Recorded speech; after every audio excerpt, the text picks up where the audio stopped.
Well, that didn't go as planned. Good morning, and welcome back to Rise and Shine College Football. I'm your host, Jason Watkins, and if you love college football, you know you're in the right place. So before you forget, smash that red subscriber button, like our videos, and don't forget to ring the bell so you don't miss one moment of Hall of Fame college football. Welcome into the show, everybody. It looks as if my positive is going to go down this way.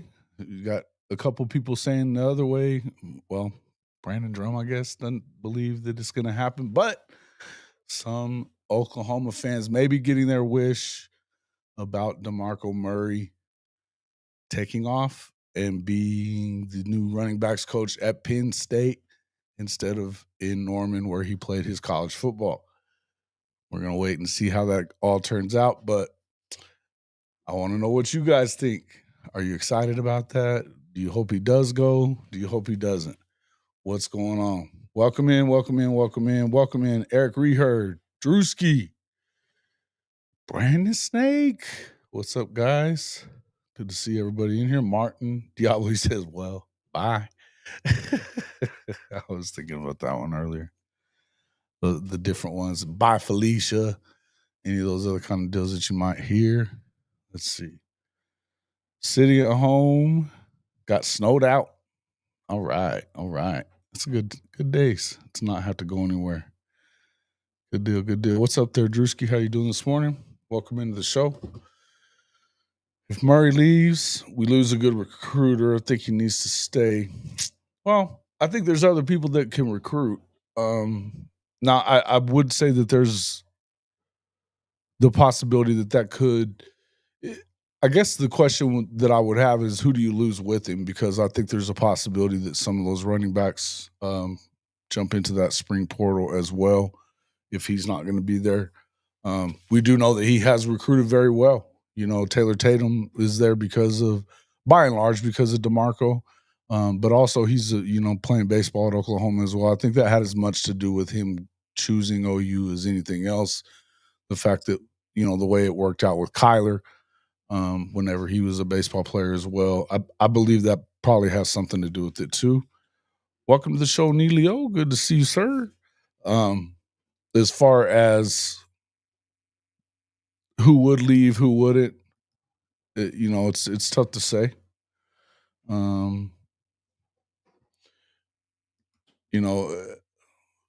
I feel like there's a couple that you might lose with that.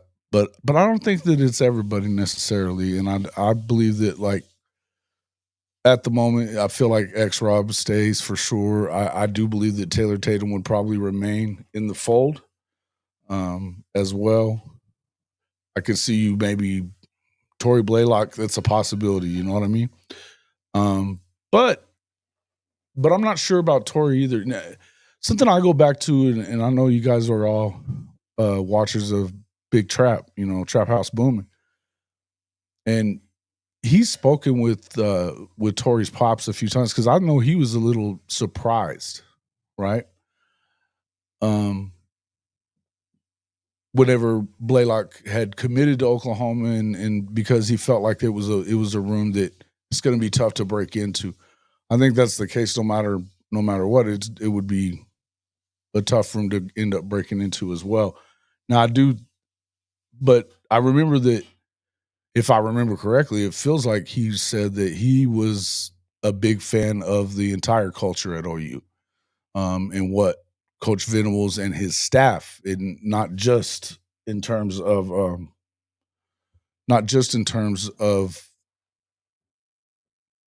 DeMarco and such, but also the rest of the staff and the, soul mission, that kind of stuff. So I think that would have something to do with it. But does that mean that Tawi comes back?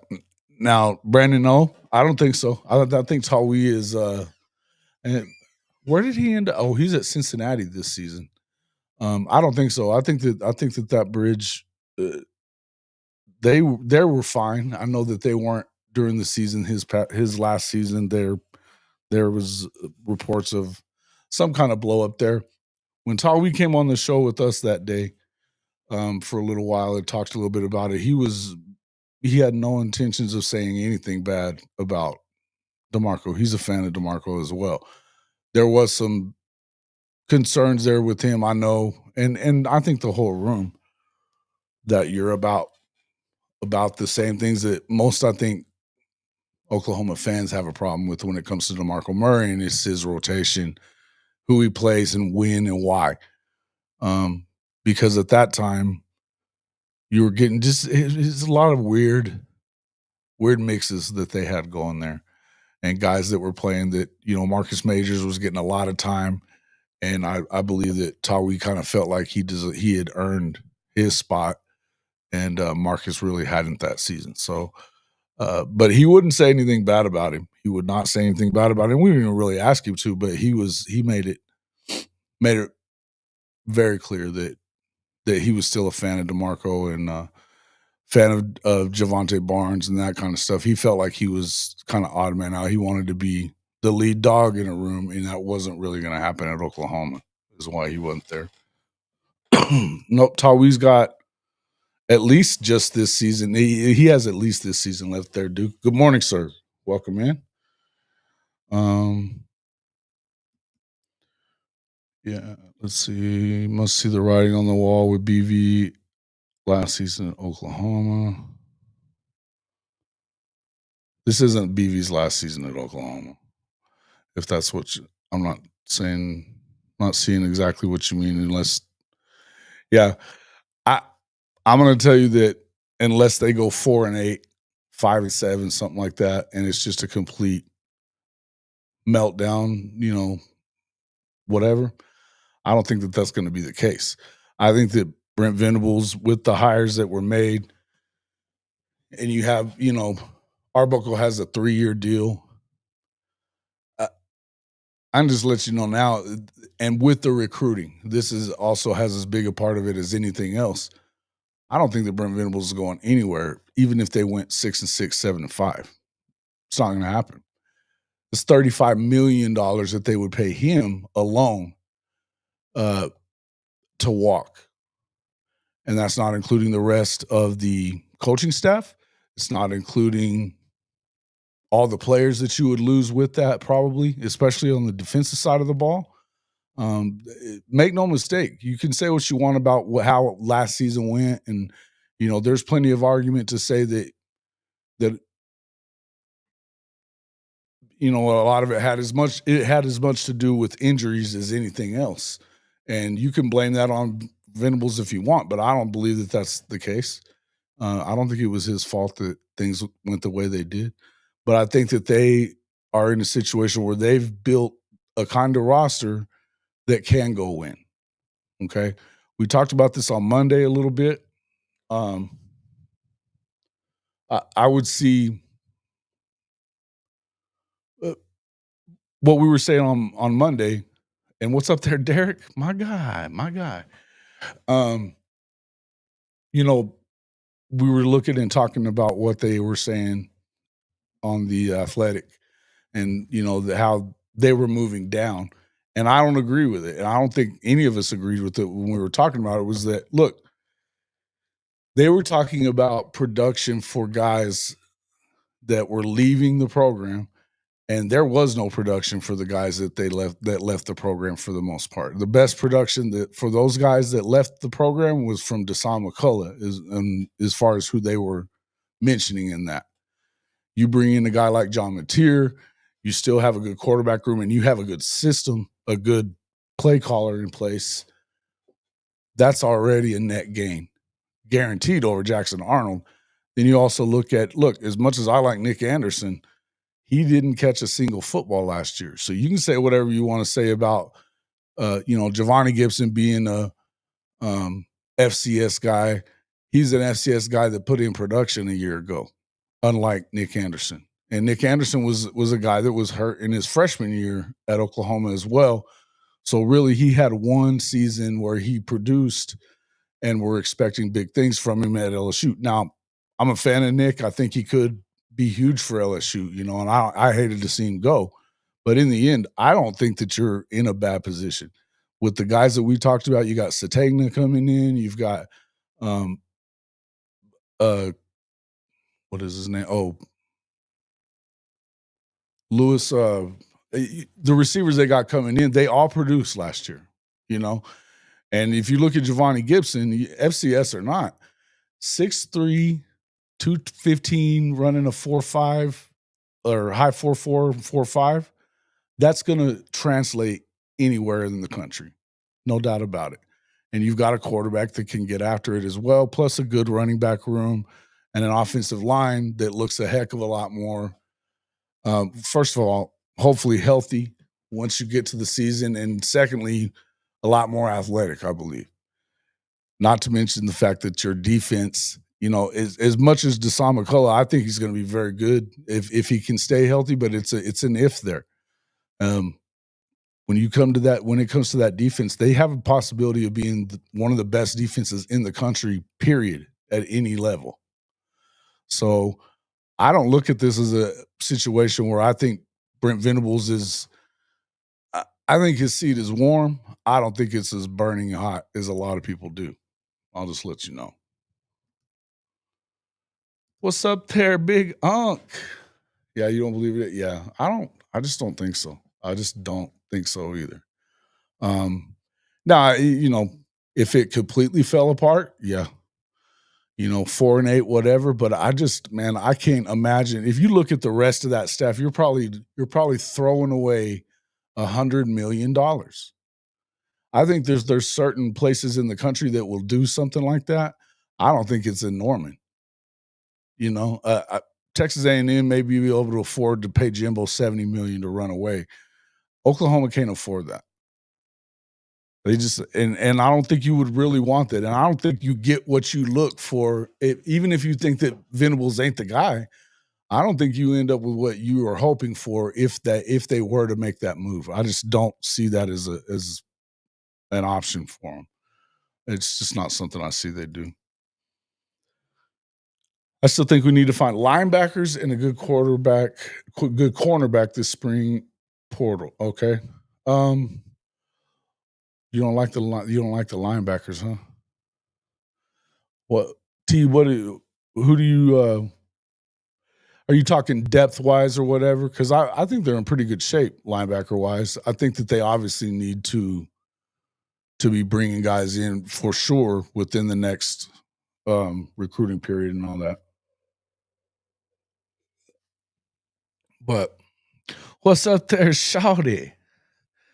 He says, got to find consistency at the QB for the team to move forward. Have to get it right early. Can't be switching midseason. Oh, I think you're right there. I do think that they're in a good position for that, though. When you've got Mateer coming in, he had 44 touchdowns last season. It was in the Mountain West, but it was running this offense with this offensive coordinator, same QB coach, the whole nine. This isn't a situation where I don't think that the consistency there is going to be a big issue. My question would be, do you see him running the football as much as you did a year ago when they were at Washington State? Because they were a run-first team for sure. Whether or not that continues to be the thing as far as with the quarterback, I don't know. But I do think that I agree with you. You gotta be a damn sight better than you were at quarterback last year. But I think just a competent scheme is going to help that in a big way. You think you need two more to help us out? I don't know, man. I don't know, because I think with Kip and Kobe, I think that they're going to be really good. I know Kanek's not part of that kind of, I don't think that Kanek he's obviously moved over to the offensive side, which I think a lot of people were asking for, but then you still have Samuel Omosigo. I believe he's going to step in and be big this year. He was starting to play pretty well last year. I also think that with Kendall, if Kendall Dobie is back and healthy this season, I think you got everything you need at that moment, right? They've also talked about Reggie Powers being a kind of the next guy at the cheetah position. So, I think you're going to have the right mix there. I'm not as worried about the linebackers so much. Now, the corner position, I agree with you completely. Depth-wise, yes, could you add a couple? I could see that as far as linebackers, but I could also see them kind of going and doing that as well. Don't underestimate Wes Goodwin's addition to this coaching staff for that very reason. I think there's guys that would possibly do that, right? Possibly even at Clemson. Now, Coach Ricks was talking the other day about he felt like the way that Dabo waited that 5-day period out so that before they got rid of Goodwin, so that he didn't have anybody leave with him. I mean, that was definitely done on purpose. You know what I mean? So that's, but that doesn't change that there's a spring portal coming around. Now, I know that I still don't think that Coach Venables is really going to try to poach a bunch of players from Clemson. I know that Sammy Brown isn't going to be one of those guys, being that his father's on the coaching staff over there too. But it is what it is. Mars Jams, what's up, my dude? Might see some Nesta this season. Yeah, you could. You could. Trojan Baseball, what's up? He said, think we need 2 for depth with Kanak moving to the other side. I think a good quarterback would be great. Safety net with the Williams injury history, but Eli plus, yeah. You know, Eli plus the guys that they have in the room, aside from that, the younger guys, I can see that kind of being one of those deals. The hope, obviously, I don't know that you can expect for Gentry to be available because he hadn't been available for the past couple of years. But it feels like I don't know, man, something makes me feel like we're going to see more of Gentry Williams this season than we probably have. That's just me being hopeful, I guess. But I also like the guys that they have in the room, the younger guys. Look, Malik Hawkins coming in. There's been a lot of talk about how really good he's going to be in the secondary. I think he's going to be a good corner. You know, Newcomb as well. We didn't see anything really of him. And then you still got Jacoby in there. I think that they have some guys in there. Now, would you like to add a guy with some, you know, that has some experience back there and we've seen a little more production from to be there just for depth purposes? Sure, probably. Then again, though, I don't know that that's really the guys that they've added the last couple of years, even the guys that, you know, you had coming over from other programs and stuff in, you know, G5 or whatever they may have been, they haven't been great, and they get picked on quite a bit whenever they're in there. And I think that, you know, Kanai had kind of run his course there in that secondary as well. I don't know. I feel like they've got guys that have the ceiling right now. You know, Jacoby Johnson, if he gets it together, I think they may have stunted his growth a little bit by playing him a receiver a little bit last year. But I think that Jacoby could be fantastic, stud athlete, man. But I really wish that, you know, part of me really wishes that you know, we hadn't lost, you know, a guy like Seatbelt, you know, Makari Vickers. But shout out to him. It looks like he's doing really well over there so far at CU and kind of establishing himself in their safety room. So, you know, we'll see what happens. Let's see what we got over here. Okay. Hope he doesn't take a step. But yeah, me too. Me too. But I'll tell you what, that's one guy, you know, athletically speaking wise, you know, when healthy, he's the real deal. He's definitely the real deal. Arkansas's offense was decent last year. Mm-hmm. Yeah, Satana was a big part of that. I think he's a hell of a player.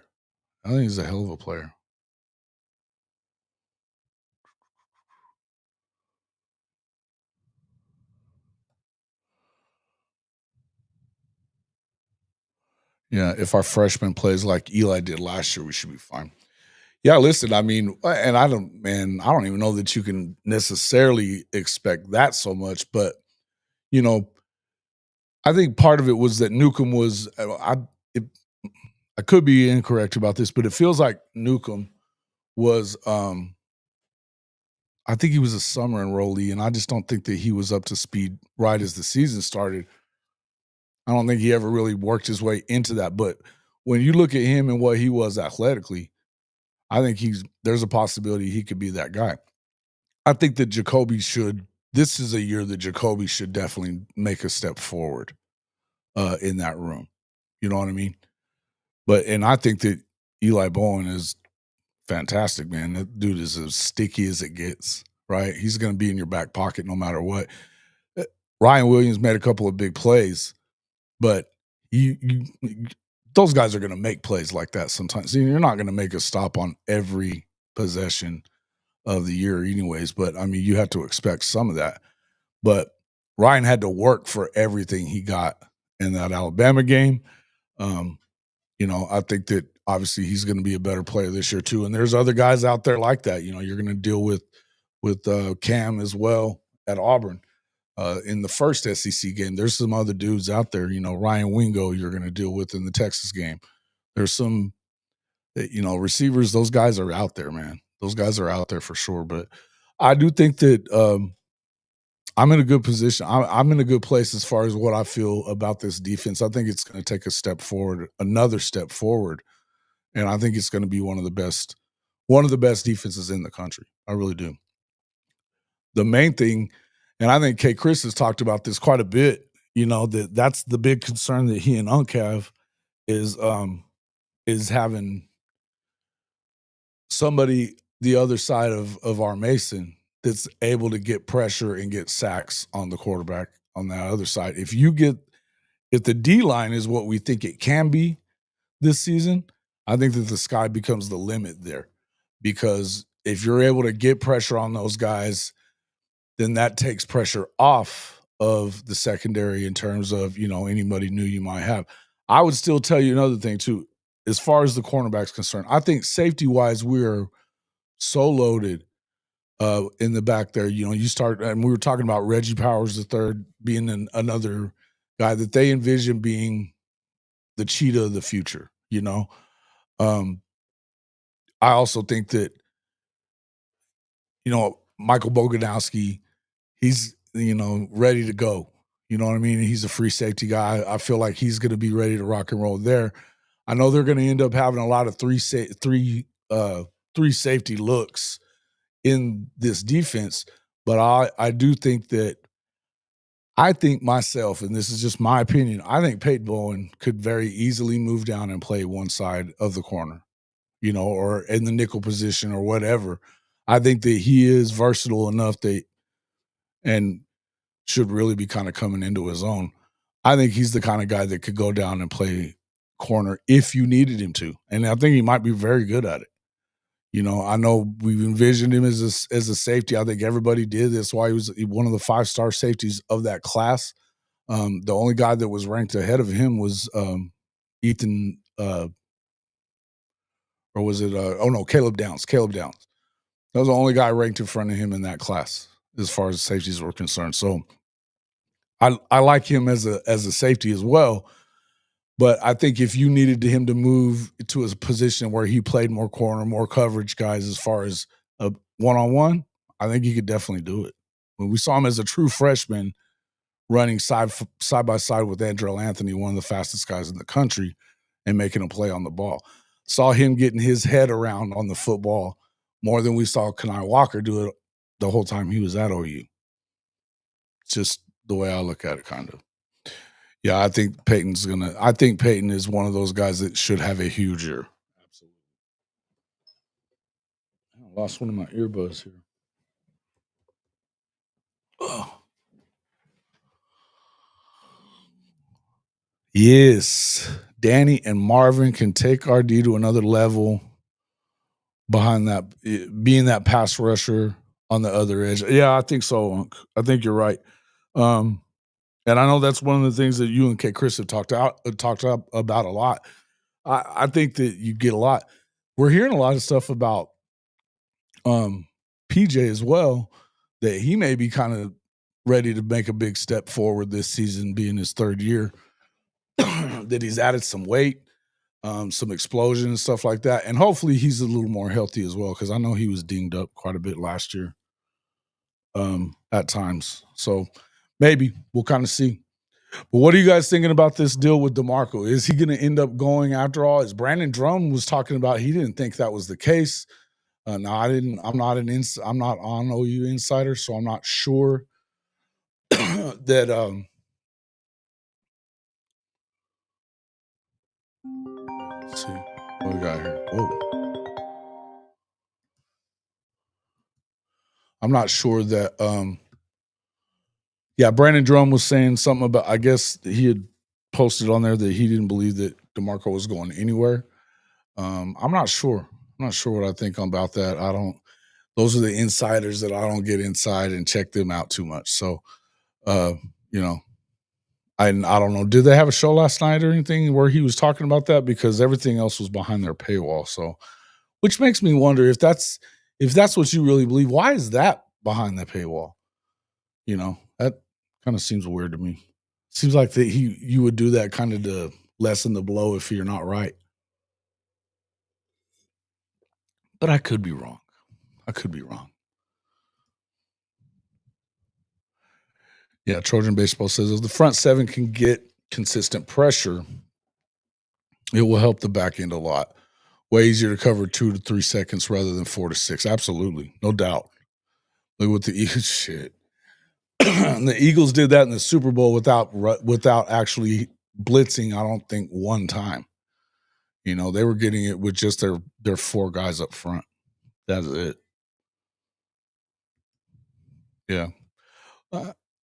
I think they get it on some of the stuff, but I think, you know, just by virtue of having access to the program the way that they do, I also think that they take leaps, you know, about stuff whenever they don't really have to some of the time. So I get what you're saying for sure on that, but you know, and you guys know what I think about those dudes. Let's see. But I don't know. I hadn't heard. It's weird that you haven't seen that or heard that anywhere else. And I was even looking at some of the insider stuff that was coming out of Penn State, and they seem to believe that it's coming. You know, when as far as that's concerned. So we'll see. I don't know, man. Would it worry you if he did? Is it something that you feel like this is a bad time? Do you lose players over it? Do you lose too many players over it? You know, I feel like you'll have enough for a rotation, but how big a rotation? We don't need a huge rotation. I want to see 1 or 2 guys not, and 1 guy getting the lion's share or whatever. Sometimes I'd like to see more of a, you know, normal rotation where you got a number 1 back that is your bell cow guy. Hopefully, if Taylor Tatum's gotten rid of the fumble issues and stuff, I think that's a concern for most people. I think that he's one of those dudes because you can use him in so many ways. I think that Torrey Blaylock kind of represents the same type of home run hitter type of guy out of the backfield, from the backfield too. And I believe that X-Rob showed us that he can be that guy as far as between the tackles, taking hits, that kind of stuff. Yeah, they did. They did, Snake. Yeah, he was, I guess, and he was the first guy that heard that was a possibility. And I don't think that was necessary. I wouldn't blame that on Brandon why that didn't work out. I think it didn't happen quick enough. And to be honest with you, I think that he was probably coming to OU until Penn State got in it, and then he heard that BB wasn't going to give it all up to him and just let him do whatever he wanted to. That just wasn't going to happen. Tell me the list of running backs that have improved under DeMarco and made the league. Well, there's a couple of them. I mean, there are a couple of them. Eric Gray, he was better. He was better at Oklahoma under DeMarco than he had been at Tennessee. I know a lot of people talk about Kennedy Brooks. You know, that as good as he was, he everything that he did, he put that on what he got from DeMarco as well. No, then don't start your shit there, USCJ, because it's too easy for me to say that USC is the one falling apart, big dog. Don't even do it. Don't even do it. the fact that you believe in Lincoln Riley, bro, is hilarious to me. Hilarious.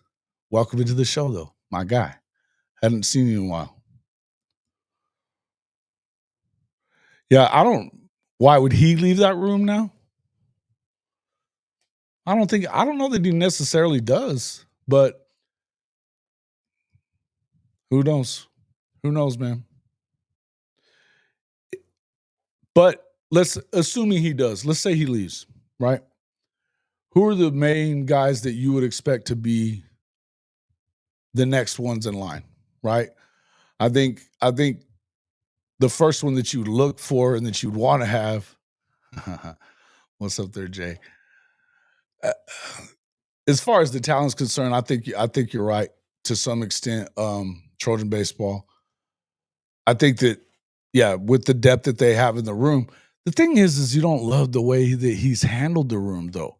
And going back years now at this point, you know, it just seems like there's not a whole lot of rhyme or reason to what he's done. I mean, I haven't been as irritated with him.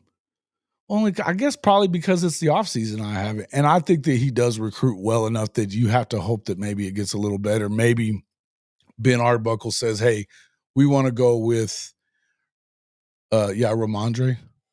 We want to go with this guy and this guy, and I want you to kind of stick to that. If you get that from Ben Arbuckle and you're doing what he wants to do as a coordinator, then maybe it works itself out with him staying. That's good. That's fine and all well and good. That could also be a reason why, if he is doing that, that could be a reason why that he's shopping. And look, man, money talks. They were coming after him last season too. Ohio State was trying to come and get him. It's easy to sit here and say, but there's. And the other thing is this: why would he want to leave? Because he's got Oklahoma fans that are bitching about him every day. That's why. How many guys do you see going on some of these shows every day and saying, why are DeMarco and Joe John still employed? These are Oklahoma guys, and we do it every day. Every day. And it's loud. And when you have that many people that are saying shit every day, I think that it makes it easier, at least easier, to leave. I think it does. Yeah, who would be the potential replacements? There's been a couple of different people that I've heard of. Does your permanent Gray and Brooks justify paying him more to say, no, I don't think you pay him anymore. I don't think that's happening. He's already one of the highest paid position coaches in the country.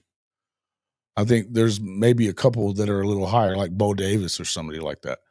There's not a whole lot of guys that are position coaches around the country making what he's making, which is like close to $1 million for a running back coach. That's a lot of money. Now, I can see, but you can understand why, if you're Penn State, why would you want to get a guy like that? Well, because he still recruits and they want to keep getting the guys that they get too, Let's see. I heard DeMarco is taking the running backs to stop it, bro.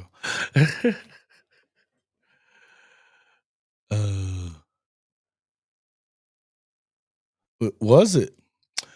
Good. Well, that's good. Good news. I'm been thinking that there's a shadow ban going on, so it's been worrying me a little bit. But hopefully it's starting to work itself out. I've definitely been pushing at it. Boomer, what's up there? Sooner, our Moosehead. What's up, Moosehead? Who would be the potential replacements? Well, I think the first place I head to would be Tashard Choice. Get him the hell out of Austin. If there's anybody that's recruited as well as DeMarco has, it's Choice. And he's a Sooner. I'd love to see that happen. Is it realistic? I don't know. I think you definitely could have got it when you got DeMarco, but I don't know if there was a bridge burn there. Not. I know they're paying him very well. They love him at Texas. He is a Sooner. I know that. So there's a possibility. Coach Ricks last night felt like was saying he felt like that was a possibility that could happen. I'd like to see that. I've heard a few people talking about the UGA running back coach at present. I guess they were together with him and Buckle were together at Western Kentucky, so they've got familiarity with each other. So that's in the rumor mill. But look, man, I don't know that there's a lot of guys that would turn down that opportunity, right? Um, you know, at the risk of thinking outlandishly, Rashad Samples. Why not? Why not Rashad Samples? He's been the running back coach pretty much where he's been. I know he's at Oregon right now. But that's a guy that you need to, no matter what, you need to make him tell you no. Because probably the best recruiter in the country when it comes to offensive talent. Pipeline into, probably the best program in the state of Texas right now as well, with his dad being the coach there. I think you got to make Rashad Samples say no. And they were pretty close to getting him when he went to Arizona State a couple of years ago. He's a guy that kind of jumps too, so I think they make him tell him no, for sure. Tim Drake gets a look for running back coach, developed elite. He's developed plenty of I don't know if I am familiar with Tim Drake. Where does he come from? Don Dada.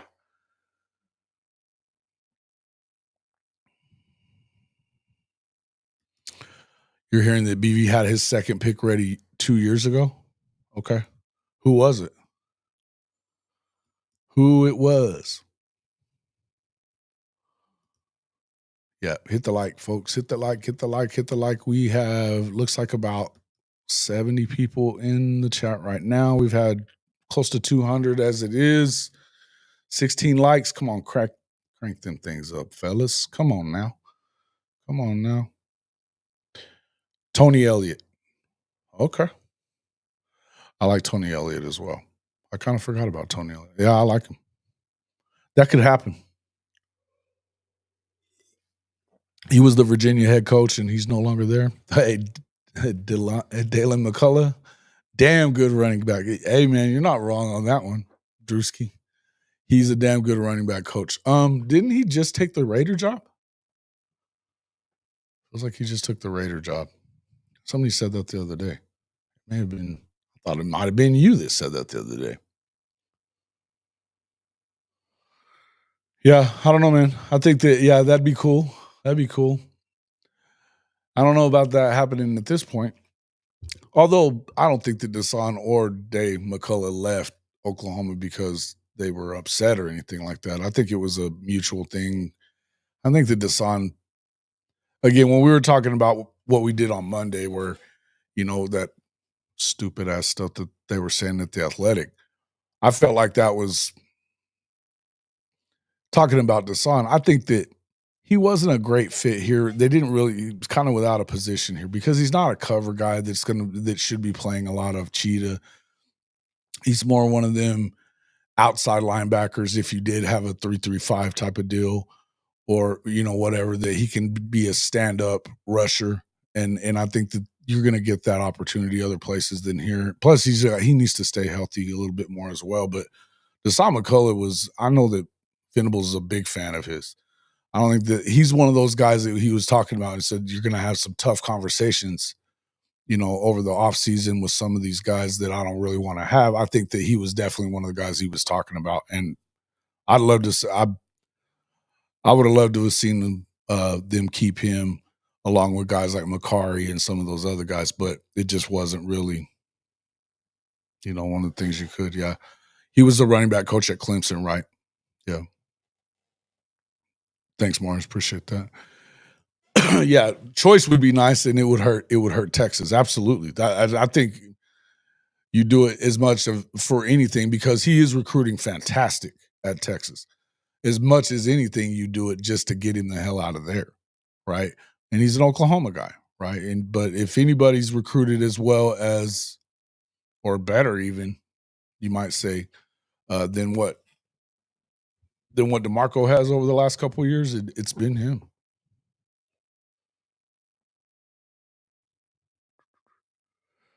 Let's see.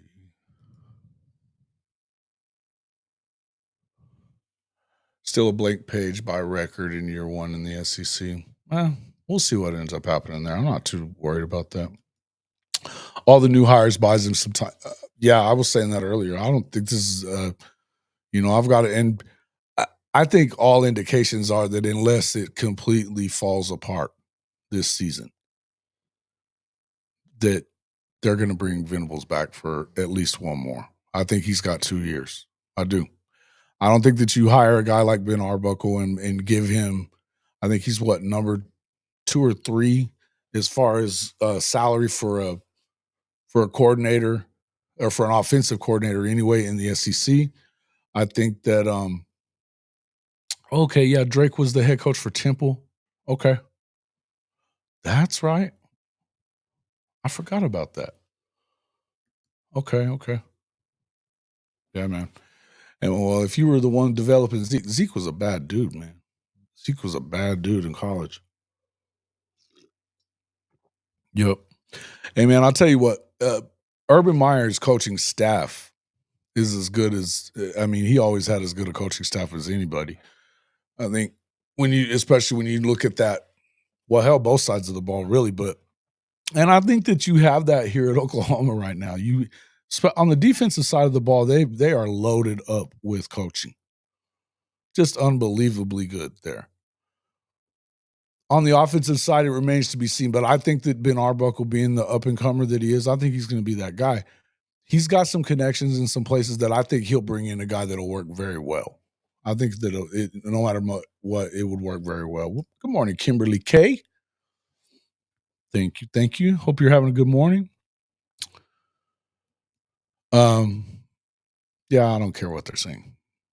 The insiders and scoopers, okay. The insiders, the OU insiders, you guys know that I don't really buy into a lot of what they say.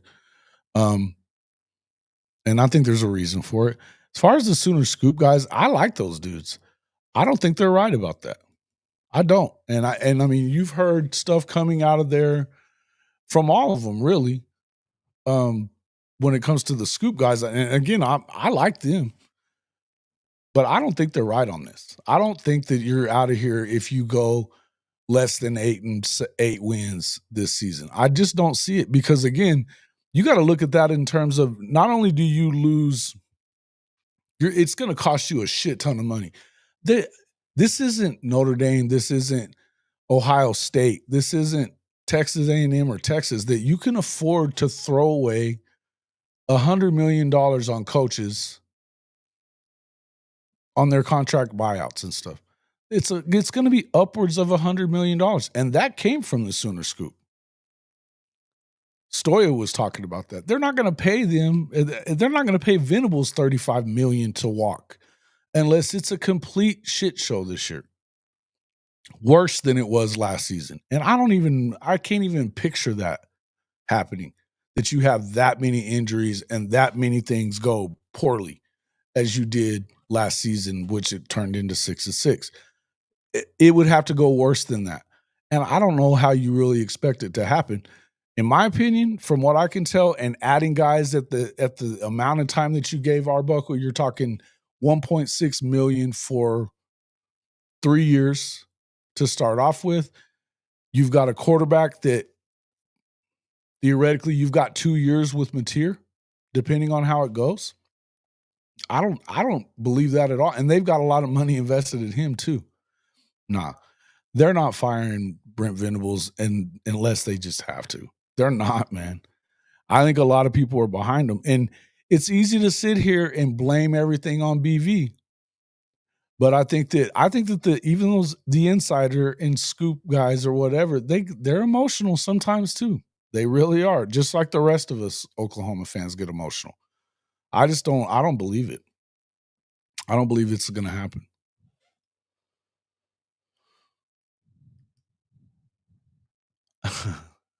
The fat cousin. Who's that? If the Oh, we taking shots at the captain now too, huh? Hey man, he's not always wrong. Yeah, yeah, Radosevich. Yeah, and Rado, he's kind of taking some hits this because I think it was yeah, it was. He said it on that pod after the bowl game that he felt like BV should step down, and then he acted like he didn't. Right? Oh yeah, cousin Shane. Oh, what was I thinking? Yeah. What did he say though? He thinks Oklahoma can make the playoff if we start 6-0. Yeah. But the last 6 games are brutal too, though. That's the tough. Here's the thing about it too, and I think that you have to take this into consideration. I'm glad you brought that up because I think you have to bring this into consideration and talk about this. Is that no matter what, you still have a ridiculous schedule. I think that bringing Ryan Grubb back into the fold didn't do anything but make Alabama dangerous again as far as offense is concerned. The guys that are competing for that job in that room, whether it's Keelan Russell as a true freshman or not, if he was to win that job, he's going to win that job over 2 other guys that are going to be able to throw the football. And they've developed quarterbacks. They have developed quarterbacks. Now, as much as I think that Jalen Milroe is a hell of a player, I know he's not a thrower per se. There's a difference in really good passers and guys that can throw deep balls and not great at the intermediate stuff, which is really what you have to be able to do consistently in order to not, in order to kind of be very effective at this level and in the NFL.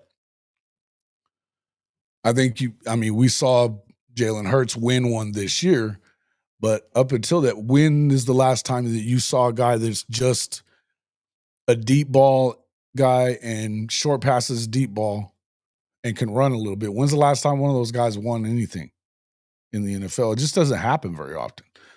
So I do believe that I feel like you have to look at Alabama as very dangerous again, and talent wise, they're always going to be that. The other thing I would say, yeah, LSU is as good as I think that they can be. Man, I'm gonna have to see BK put it all together down there. I'm gonna have to see it because we haven't yet. We haven't, right? You get them at home, but that's again, you're gonna get them within 2 weeks of playing Alabama again, right? Mizzou, I'm not buying Mizzou. I don't really think that I'm buying anything from South Carolina either. I like their quarterback situation. I don't like their head coach situation or their offensive staff situation. They lost some guys off of that defense that I don't think many people are talking about it. It's not the same defense that they had a year ago. So, and again, I think that they lucked out in certain things. At the end of the year, everybody's talking about how hot they were at South Carolina, except for they didn't play anybody really that good. They didn't have a signature win that I saw, unless you're talking about the Palmetto Bowl when they beat Clemson. I think Clemson was mid. I think Clemson was mid. That's just me. I think they got a pretty decent offense, but I think they're mid.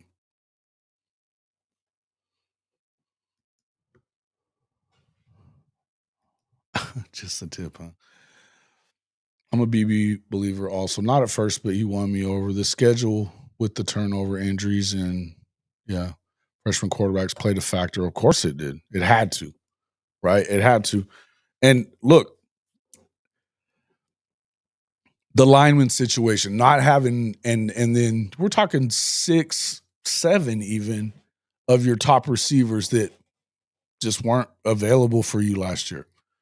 You know, Deion Burks is another thing. Look, if he stays healthy, that's going to be a huge, huge addition I think, for Mateer. That's a big time guy. That's a dude that can get to the house from anywhere. And so we're hoping that he stays healthy, but I like a lot of the new guys that they added. I also like the guy that's still here from before, Jaden Gibson. If that dude is healthy, shit. He was turning into an alpha male out there and was ready to produce huge this past season. Look, maybe there's something to it, the idea that things happen for the reason that they do. Maybe they didn't want to waste his ass in with Seth Luttrell. calling plays and doing things the way he was doing it. Maybe that worked out perfect. Maybe that worked out perfect because in this scheme and the way that they do things within this the Arbuckle scheme, I think that a guy like that it's 6'5", 6'6", is going to make a big impact. I still like the guys, the Zions. They played very well as true freshmen. Both of them did at times. Uh, Zion Kearney's 6'4", big guy, big body, got some speed, good hands. I like him. Ivan Carrion, 6'6". I like him. He looked really good. You give him an opportunity that I don't think he had enough of an opportunity last year, but I think it was a bad situation. I think that he can be a big time player, right? You add in some of these other explosive dudes, like again, Deion Burks or Zion Reagans is another one of those explosion guys. Taylor Tatum out of the backfield, Torrey Blaylock out of the backfield. There's some dudes that can take it to the house. There are some guys that can take it to the house. And hey, Elijah Thomas, everything I've heard coming out of there is that dude is a freaking animal. A lot of people are thinking a lot about him. The freshman kids, the fact that they even kept them in their recruiting class tells you what they think about them at OU and that there's a possibility that they're going to get some run. I think they're going to be in good shape there. That alone itself tells me that you're probably not going to turn around and have another year like you did a year ago because I think the defense gets better. I think you always are going to miss a guy like Danny Stutzman or a guy like Billy Bowman. I think you're always going to miss a guy like that early on, especially. But this is what college football is. You got to be rolling guys in that learn from those guys, and now they can take that next step forward. And I think they've got those dudes at those positions. Sammy O is a bad dude, man. Sammy O is a bad dude. Kendall Dobie being back in the fold, if he's healthy, bad dude. They're going to be really good. Now, Marvin Jones, question mark, right? It's a question mark. And, we had Shawty was saying before that he just looks like a dude. He hasn't really, you know what I mean? I get it. He hasn't lived up to the billing of being a 5-star guy or whatever. But you get the right guy in his ear talking to him, maybe it works itself out. That's a hope that I have for it, but we'll see. Zofix, I love it. This is exactly what I'll tell you. Any one of these games, right? South Carolina, they got away with it, man. Because really, aside from that first 5 minutes, Oklahoma was better than the rest of the day. With Jackson's ass in there.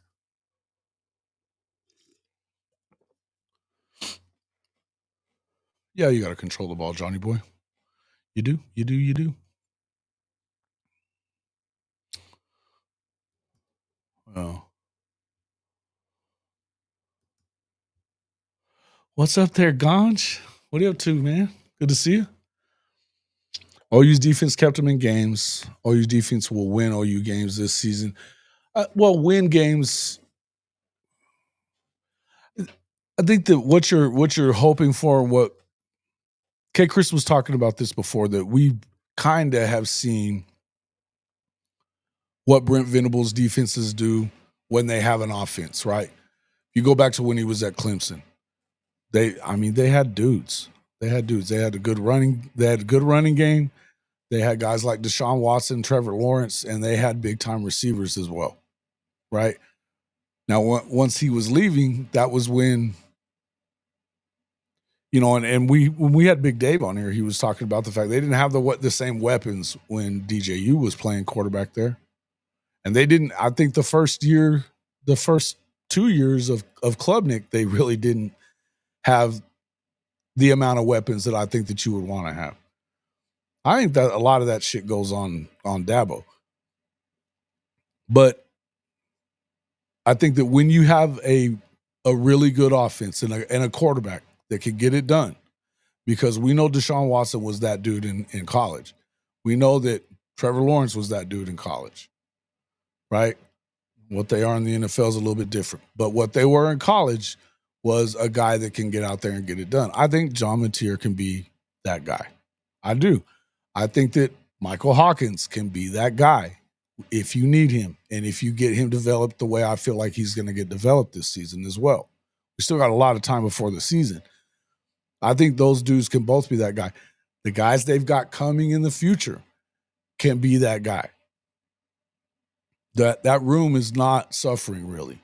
For all the people that have been saying stupid stuff like that about like Barrett Sallee, saying that, that they're not going to get the quarterbacks at Oklahoma. What are you, stupid? That was the stupidest thing I'd ever heard when he said that. They're still getting them. Not every one of them is going to work out, Jackson Arnold. But when you still have 5 stars looking your way or the high-end guys looking your way, I think it's going to work itself out. Yeah.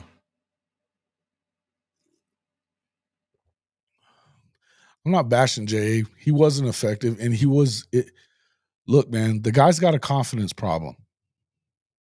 Let's just call it what it is. The guy has a confidence problem. I go back to a couple of years ago when they were look, I can remember when Mackey was saying that he felt like that they should go ahead and Unc, if you're still in here, I remember this from you too. But to go ahead and put J.A. in front of Dylan Gabriel, right? I mean, what we saw last year makes you wonder about that. But does that change his confidence level if he beats out a guy like Dylan some point during the season or something like that? Or he gets more of an opportunity during the season coming in. Maybe it changes things. But I got to tell you, I don't feel like he went through enough adversity during high school. And I don't think he handled it well once he got to Oklahoma. I don't. And some of those guys, man, some dudes are alpha male types that are in that, that when the play breaks down, they get better. Baker Mayfield, Kyler Murray. They do their best work outside of the pocket. And Baker's not, he's not a speed guy necessarily. He's a good athlete, but he's good ad-libbing, doing some stuff and still looking down the field. He's not running to always run. Like, Kyler could take it to the house. Like, I think Michael Hawkins is that way. We're talking 4.4 speed guys, 4.4, 4.3 even when it came to somebody like Kyler. But, but they can also throw the ball. Well, Baker obviously was a little different than that. He scrambled like how Russell Wilson used to, scrambling to throw the ball down the field. He wasn't looking to run. And I think that that's kind of similar to how Baker is. He's just a gamer, man. That's what it is. Yeah, this defense is going to be scary. I agree with that, Mars. I agree. He needed a coach. Mm-hmm. I agree with that. I mean, and I think that's a huge part of it. But I also think that I just the demeanor that I caught from him, I didn't love. I wonder whether he ends up with being the starter for very long at Auburn. I do.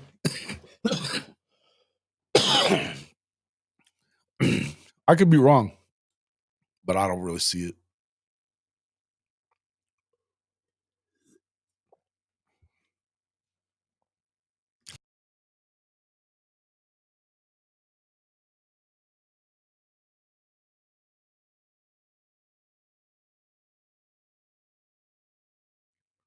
They could. Look, things change from one year to the next. A lot of times, guys. Think about it. It happens. Things can change. And when you think about the 2-6 part, see, it's easy to look at the stats or look at the standings column, right? Be a box score watcher. You can do that. It's simple to do it, and that's where I think the narratives that are out there, I think it all boils down to, or a lot of it boils down to the fact that you have people that are just scoreboard watchers, They don't dig into the whys. They don't care. It's easier to say Oklahoma sucks. and they're headed in the wrong direction. I think a lot of that. Listen, don't get it twisted and think that it doesn't come from certain places that are concerned about what Oklahoma could be if BV gets it done, if he gets the team that he wants to get.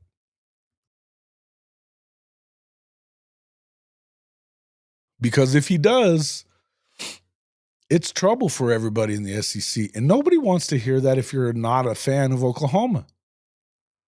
In the rest of the SEC, the entirety of it. If you're an SEC fan, you do not want to see Brent Venables looking like Clemson did 6, 7, 8, 9 years ago. You don't want to see that shit. Because that's trouble for you. If you're at Texas, hell no, you don't want to see that. If you're at Alabama, Georgia, you don't want to see it. At Tennessee, hell no. Mizzou's going to catch it. None of them want to see that. It is what it is. Mm-hmm.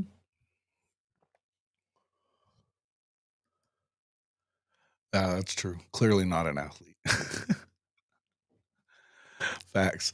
Wouldn't be shocked if Deuce Knight takes that quarterback job at Auburn. Me neither, Topher. I don't know if you were in here for it, but Marcus Dent was talking about it. He had him when he was an 8th grader on his 7-on-7 team, and he wasn't his starter as a quarterback at first, and then they were playing in a tournament, and I guess his starter was throwing a bunch of picks. He put Deuce Knight in as an 8th grader. They didn't lose again. He said he's a dog. If you think that he's going in there no matter what, he said they're paying you what? He's going in there with the intentions that he's going to start this year. He is. There's something itching in my throat. Oh. This damn weather is wacky around here, man. It's hot, cold, hot, cold. Defense with the top 25 offense will be in the playoffs. Yeah, I agree. That's essentially what we were saying the other day, right? That you've got to look at it in terms of everything that happened. It took all of that for them to go 6-6 last year. They literally, a decent game plan against Texas might be a different football game, right? Because they gave up 16 yards in the first quarter. A decent game plan, it's a different thing. I would say the same thing for South Carolina. When you've got Bauer Sharp as the blocker for 2 All-Americans, the fuck did you expect to happen, right? Shut up, Rhyme.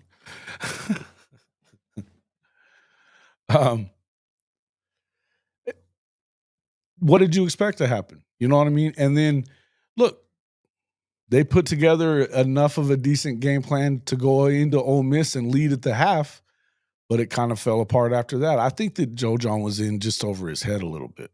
I just think he was in over his head. He wasn't, and he didn't get the ability to kind of shape that thing from the start, right? From what we know now, Seth Littrell was a one-man gang when it came to that. He was going to decide everything about that offense, and he didn't know what he was doing. Yeah, I would love it if he would. I was saying that earlier. Something tells me you might see him more this year. I hope so. I really do. I think that because in Gentry being a Tulsa guy and, and just the fact that we know that Gentry could be he's an NFL talent when he's on the field. You got to be able to be on the field. We've heard that they misdiagnosed. There was something going on there when it came to the medical staff or whatever. I think that, maybe sometimes kids just get a little bit snake bit for a while, right? I think the same thing could be said for a couple of people, right? I think it just happens sometimes. But I'd like to see Gentry in there. But again, I do feel like there's options there, man. I think that with already I don't think everybody expected what you got from Eli Bowen last year. He was an underrated kid when it came to the stars and all that stuff. Even though his brother was a 5-star, he never made it out of 3-star status. And this is a kid that still leads Denton Guyer history in interceptions. And he got some in his senior year, and they never threw it at him, ever. Almost never. He's a ball hawk kind of kid. I think that it's going to be – I think they got a chance, man. I think that the guys that they brought in, I think that Malik Hawkins, everything you hear about him is he is that guy. Same thing with Newcomb, Bobby Newcomb's son. And we know what Bobby Newcomb was when he was at Nebraska. He was a bad dude, man. We're talking about guys that we know come from athletes. That we know, athletes that we know. So I like both of those guys. I think Jacoby Johnson might be the best athlete on a lot of football teams in the country, right? Maybe not at Oklahoma, but he ain't far off of the top guy as far as athleticism is concerned. Unbelievable. He could play both sides of the football. He's that kind of player. But, yeah, I think the only thing about Eli, if he would have been over 6 foot tall, that's perfect. If he's over 6 foot tall, he's absolutely a 5-star, right? And I think that the fact that he's not, I don't think that's what we were saying about, and Ryan Williams is a different dude, man. You're not, sometimes you could play really good coverage and still get beat by some of these receivers that are out there, guys like Ryan Williams. But he was in his hip pocket all damn day. All day. Made it hard on him. And that's really all you can hope to do with a guy like a Ryan Williams, Jeremiah Smith, Cam Coleman, is to make it tough on them. Make it to where they can't dominate the game. You just don't want them to dominate it. They're going to get theirs at some point, but you don't want them to be the reason that you lose. EB Island might sound better, than Eli Island. Maybe. No. My only beef with the D was first and second down. They'd get behind the chains and they'd give up third, fourth, and 16 plus too many times. That didn't happen as much this past season, though. I mean, you saw them give up a couple of big plays here and there. You could do that, but these offenses these days are good. You're going to give up some plays, man. You're going to give even the best defenses do. They're going to give them up because the offenses are that damn good. And again, we know that the game has trended towards the offensive way. All the rules favor the offense, especially in the NFL, but it's like that at this level too.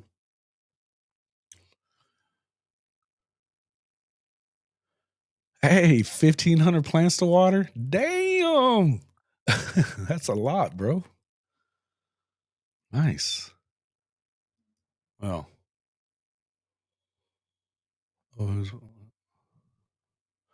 But in the other part, I would say when they were giving up some of those, look, sometimes you didn't get home. And I also think, again, when you don't have an offense that's doing its part, they talk about complementary football all the time. There's no way that in no world would you call what we saw last year on the offensive side of the ball. And again, partly because of injury, could you call that complementary, though? It complemented nothing. So you can see a guy like Billy Bowman that, hey, I could get this and take it to the house, taking unnecessary risks at times because they felt like we got to find a way to generate some points here because the offense ain't going to do it. One of the pictures in my mind that comes back to me more than anything else is the Missouri game.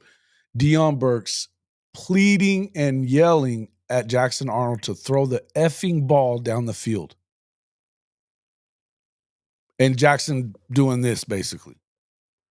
I see that. I think about that a lot. That picture comes back to me a lot. This is why I don't believe in Jackson Arnold, man. I don't give a shit that he won the lead 11.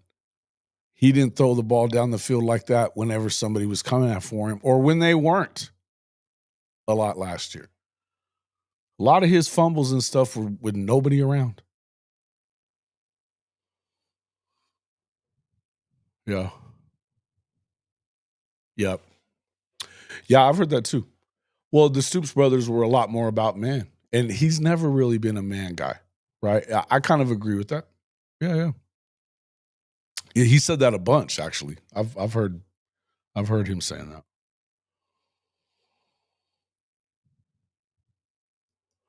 Yeah, I don't think there was a ton of them the last couple of years anyway. I think the first year you saw a bunch of that shit. I go back to the K-State game where but you were getting killed by mobile quarterbacks too. You haven't seen that either. Darian Mensah wasn't able to run last year. Wasn't. Look at Jalen Milroe, probably one of the best running quarterbacks in the country, if not the best running quarterback in the country. He didn't do shit against Oklahoma. That says something. They're definitely better than they were. But when you don't have an offense to go with it, you can nitpick at defenses for whatever happened. But you should be able to look at it and understand that sometimes things are going to happen, particularly when you don't have guys on the other side that are getting it done. And whether it's being that you're a freshman, being that, the quarterback doesn't have time, I would tell you that I think that that's overblown a little bit. Now, they did get to him quite a bit against LSU, but I also think that a lot of that had to do with the fact that it just wasn't a good game plan. It wasn't a good game plan. It wasn't even the same game plan that they had the week before that beat Alabama. Yeah, exactly. Yeah. Mm-hmm. Yeah, dude. Yeah, man. And I mean, you can't even blame him for it. Shit. He took a pop first play. I mean, he took a hit there. And I think as much as anything, I don't think that Alabama was ready for the physicality that they got in Norman that night. I don't think they were ready for that.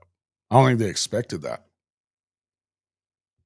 Again, there's a reason. I think that these narratives go around for a reason. And wherever they may come, and we don't know where they come from a lot of times, but I think that a lot of times, and I asked Coach Ricks this the other day if he felt like it might be the reason why you're hearing all this negativity.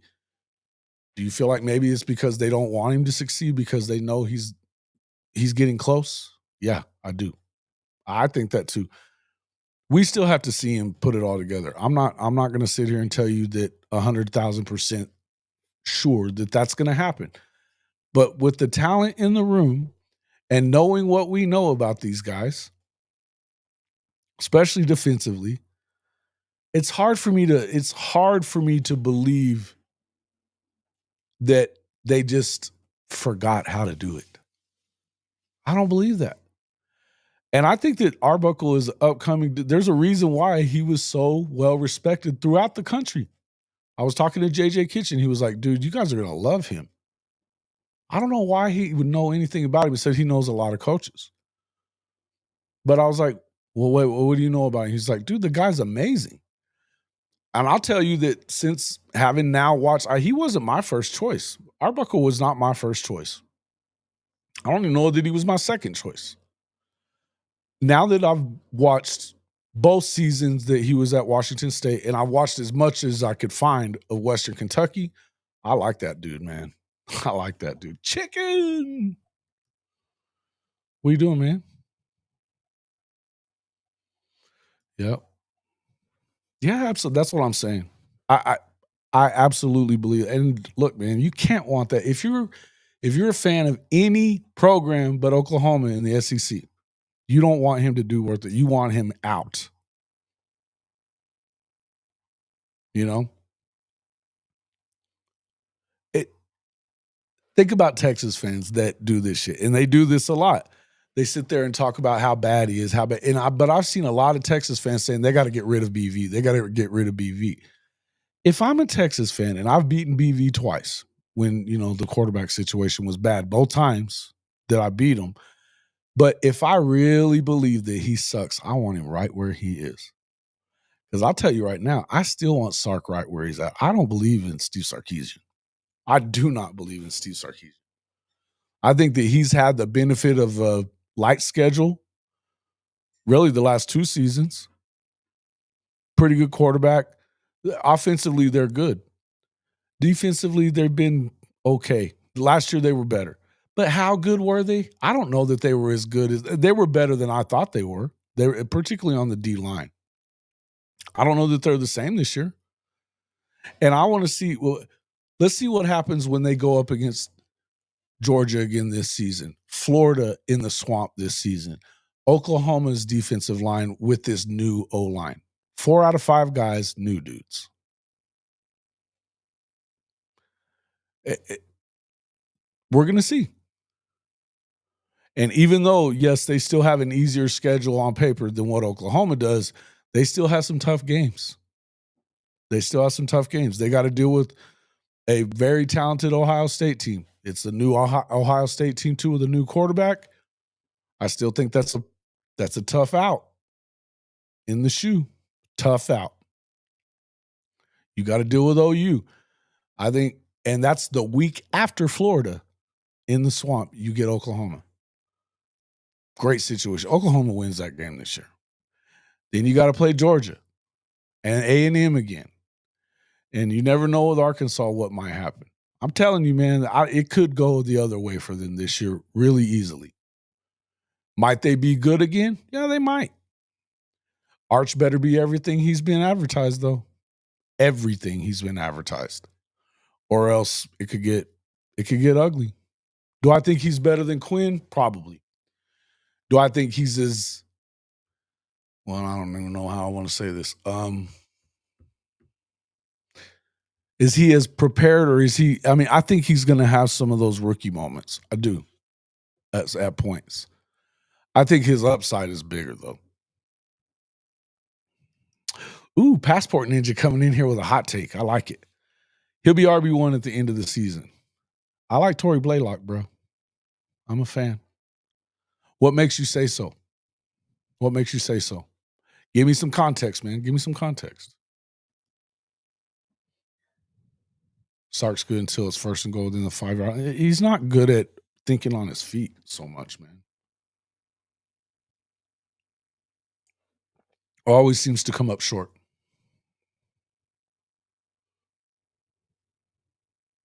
Yeah. Well, there you go. Ryman, I love this. We can talk about specifics of what people are using to take shots at Oklahoma. People need to realize that the media and nation hates us. It's not dislike, it's a hate. So F them. Yep. You know what, guys? In a nice way, fuck y'all. We don't give a shit. That's right. That's the attitude that we should have towards the haters. And they're out there. They're out there. I think it after you've gone through a season like we just saw, and then so you're getting it from within as well. You have a bunch of jackasses within the fan base, and it's not a bunch. I think it's a small amount of them within the fan base that are just that's all they know. It's always negativity. Always, always, always. That's the way they live. They had $1 million, they'd bitch about the taxes. That's who they are, man. Some people are just that way. And those guys are always louder than the people that are a little more, just that you can be a little more, I don't know, what's the word I'm looking for here? Not brain dead. I don't know. Just positive. I don't know, whatever. But I agree with you on that, Ryman. I think that's very good.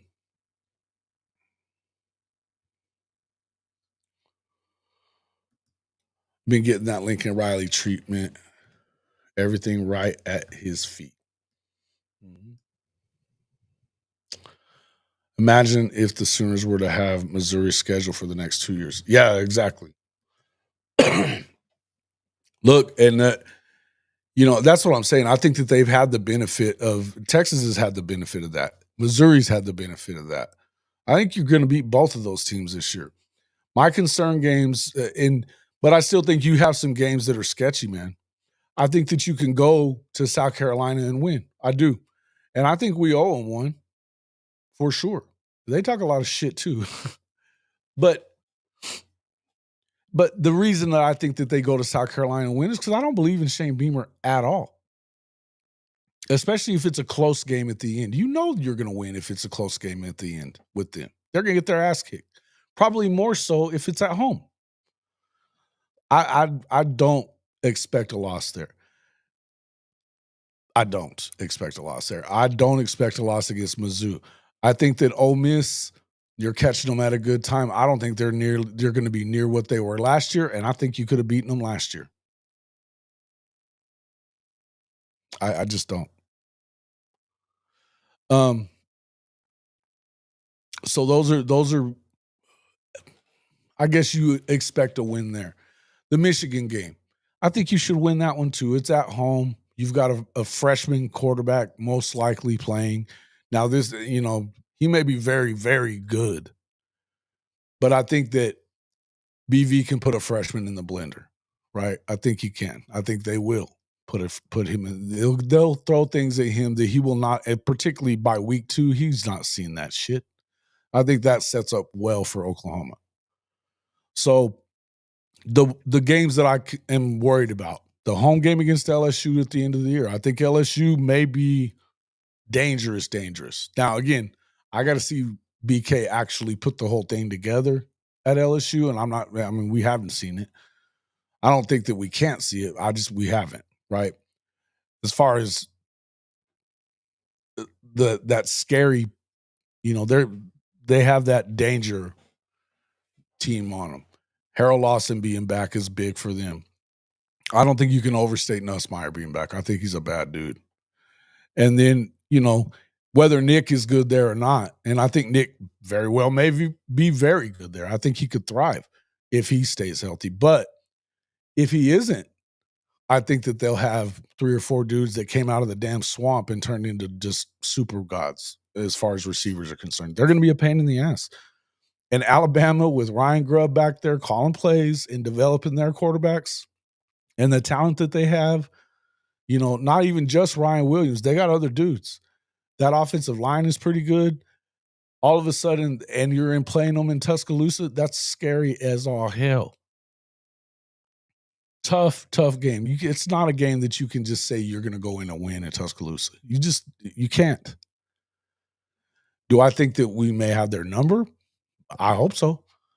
But I'm not predicting that. The other one, I don't know what I think about Tennessee. I think that they should take a step back this season, but they might take a small step forward as far as the quarterback is concerned. I think Nico gets better in year 2. I don't think that he has the guys around him at all that he had around him this past season, but I think he's better. And you're playing at Neyland Stadium. I think that's a tough game. I think that's a tough game to expect a win necessarily. Right? I can see 2 or 3 losses for sure. I don't know that I see more than that unless you have serious problems with injuries, whatever, right? I think that we got enough of the injury bug last year that it should last us a couple of years. We should have given up enough by now to the injury guys in the SEC. That's a hope for me, but I like where they stand and with the teams they're going to play. I like their chances against most of them. I think they can beat any of them. I don't know that they'll beat them all. Yeah, but defense was what they were better at, Topher, at the end of the year, right? I think that they're just better. They were better at the end of the year. I think that it's hard. It's the thing about it at OU or at Alabama, they've been used to doing it a certain way for a long time. And then they got a different coordinator with a different it was a different philosophy on that side of the ball for them. They were starting to get it at the end of the year.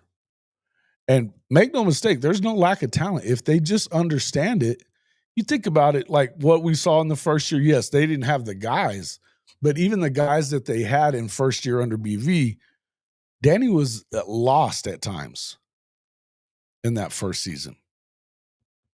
What's up there, TP? Thank you, sir. Appreciate you hitting the like button. Make sure you guys hit the damn like button. Wipe your feet before you come in this house. We have had about 350 viewers in the show so far. We've got 27 likes. A little under 10%, folks. Get them likes up. Come on now. Come on now. All right. Tatum's problem is he's got a competition on his hands for the RB2 with Blaylock. Yeah, listen, I think that Taylor can't afford to be putting the ball on the ground this year because I'm of the opinion that Torrey is a home run waiting to happen. He is. I think they both are. And I like X-Rob a ton. Now, do I think that X-Rob is the surefire number? I think he's got to be in that top rotation. If Javonte Barnes is still around, he's going to have something to say about that, though, too. And when he was healthy last season, he was the best back.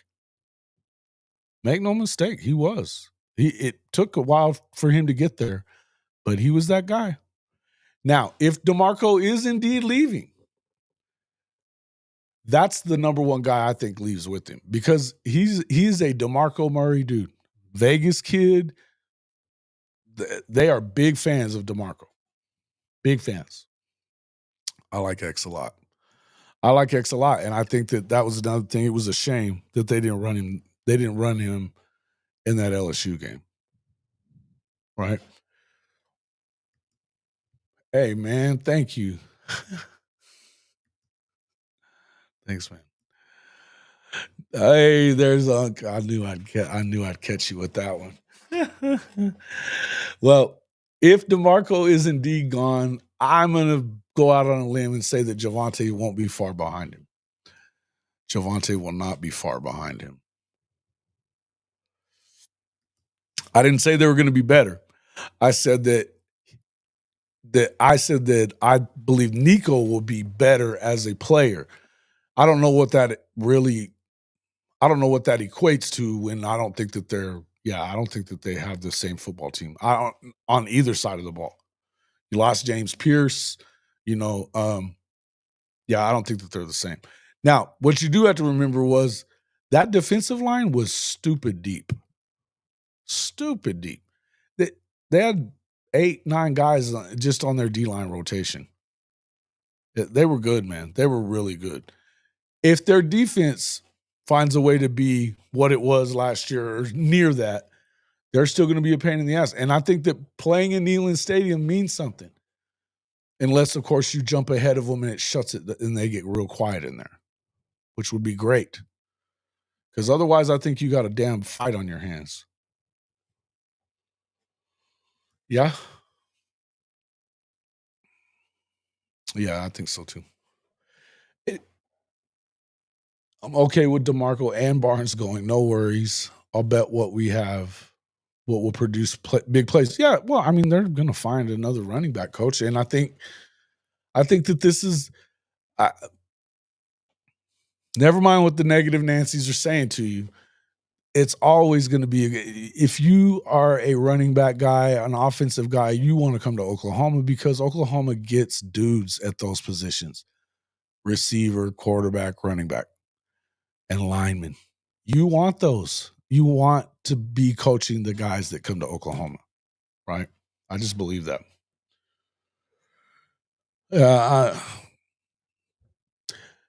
What justifies JJF's job? I think he's fine as a tight ends coach. I don't think he's a coordinator, at least not yet. But I think what justifies him being here that he can develop the tight ends. I believe he can do that. Yeah. Okay. I think he's going to be better than he was last season, right? I think he's going to be better than he was last season. Again, I didn't say that that's going to equate to them winning 10 games or 11 games. I don't know that I believe that. But that's going to be it's still a tough environment to play in. And you see that week to week in the SEC that some of the teams that should win don't always win on the road. It's a tough place to win. Everyone needs to hit the notification bell. Thank you, Stephen G. Look, guys, real quick, just to kind of bring this up and what Ryman Lemon was talking about a little while earlier, share the stream, hit the notification bell. Make sure you know, because I'm quite sure that I'm under some kind of a shadow ban. I'm looking at the analytics. It proves that I'm under some kind of a shadow ban. And I'm working to kind of alleviate that and get that out of there. But I can tell you I've went through every keyword that would possibly from other not using the same channel or whatever that I'm always going to pop up, and I don't pop up on a lot of channels. Some places I do, but they've definitely, I don't think that I'm platformed correctly right now. Now it could just be shadow ban is kind of a weird word, but it could also just be that maybe the algorithm is a little screwy, but it could also be other things, right? Do me a favor, share the stream. If you guys like the show, share the stream, right? Make sure you get it out there to other people that like college football.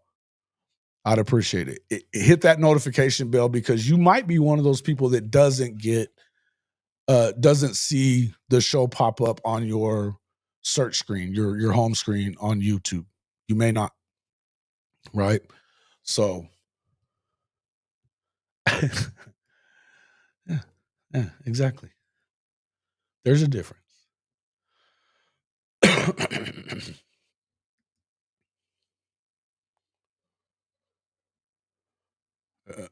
So are we expecting somebody to transfer out of the running back room? I got to tell you, I think if DeMarco stays, somebody has to transfer out of the running back room. I don't see it sticking together. I think that the spring will let you know where they are, as far as, or it should anyway. I think Arbuckle is going to have some, whether DeMarco stays or not. I think that Arbuckle is going to make sure that the guys that he thinks are the best guys for the position are playing more. I think it feels like that's coming, right? I don't know why you would argue with him at this point after the way that things were last year. I'd rather see a 2-deep rotation most of the time. You might add a third doing certain things.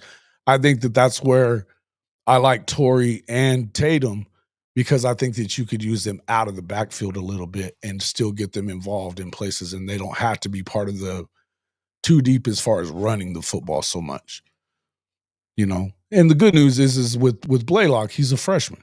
You know what I mean?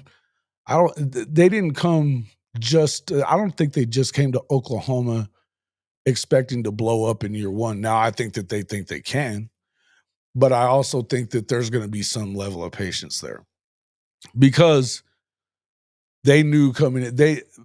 Part of the reason that they're in Norman is because of the fact they love the soul mission and the culture. That came from Big Trap. And he knows Torrey's pops.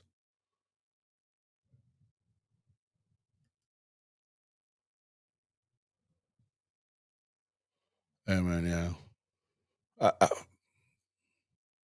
I don't know, man. Listen, I'm really hopeful that finds a way to make it to work itself out as far as that goes. TP X-Rob, I think X-Rob can be fantastic, and he's that hard yard guy. You know what I mean? He's got speed that didn't necessarily, you wouldn't think he's got that kind of speed, but he can. Man, that dude's gonna run your ass over. I think he'd rather run through somebody than around him. I like that in a running back. Yeah, I don't know that he was given an opportunity to fire people either. I don't know. I would say that most guys, I know a lot of guys come in and they want to fire everybody because they want their own people. And particularly the younger you are, you may do that. I think in the case of this, I think BV might have said, hey, look, come in with, and I also think that he's got familiarity with EJ, right? I don't think he wanted to fire him. And look, if you don't have to come in and try to build a staff, that's less that you have to think about right away. Now, you have to implement your system and all that. But I think with veteran guys like Big Bill, to put your blocking scheme together, he knows the air raid and he can go with anything. But I think that he's going to put together a good blocking scheme for this kid. He trusts that. I know he trusts EJ. They've both talked about what they think is coming, right? I think that they've got a lot of familiarity together. That's a good thing. I don't know about what's going on with DeMarco. I don't know about what's going on with Joe John.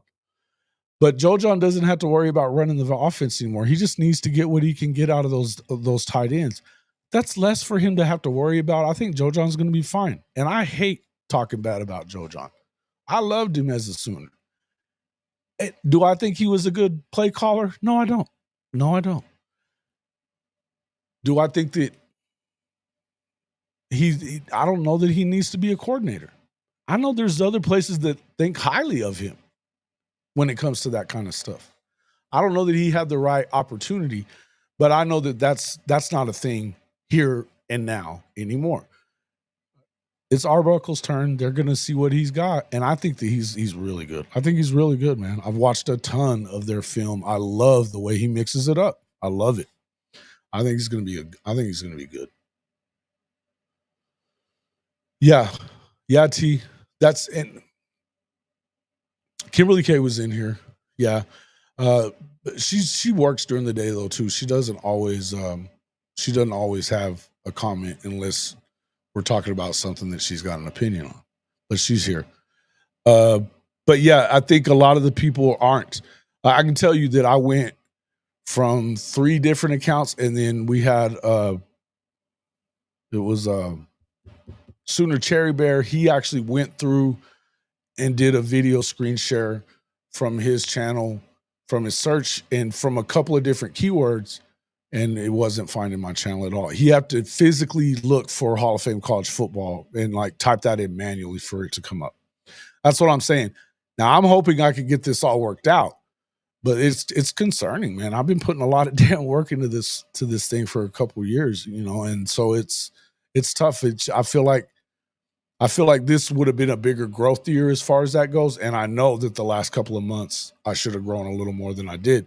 I did have good view numbers in December, but it seems like after September they kind of went the other way. But with the season, you're going to get some views. So I think it was kind of skewed in my mind a little bit. But overall, I don't think it was the growth wise that it should have grown a little more. Even if people don't like me and stuff like that, it would have grown a little more. And the analytics say that my click-through rate is high enough that it can't be as low as it was this past month. So something's definitely not right. Something's definitely not right. Hey, thanks, man. I appreciate that. Moosehead. Hey, man, it'd be cool. I hope it does, man. And it's not just about growing and all that other. I mean, I do this because I enjoy doing it and all that. But at some point, it has to at least you have to at least be able to pay for what it costs to do it. Is really the thing, right? And so when you start, it can be kind of disheartening at times when you kind of see things going the other way, and you're like, I don't know why. And when you look at the certain analytics will be key. It should tell you what your next move is when you look at a certain analytic. The analytics that we're seeing here I've got a high click-through rate. It's considered high, like but it's usually between like 9 and 11%. 5%, 4% is pretty good on YouTube. So for me to stay that, and I didn't drop on that click-through rate. So that tells me that they're not putting it out there. I mean, that tells you that alone. And then I've actually seen it with my own eyes and heard it from a lot of other people as well. That's the only thing. Here on the Gridiron stream? Yeah. I'm glad to see you.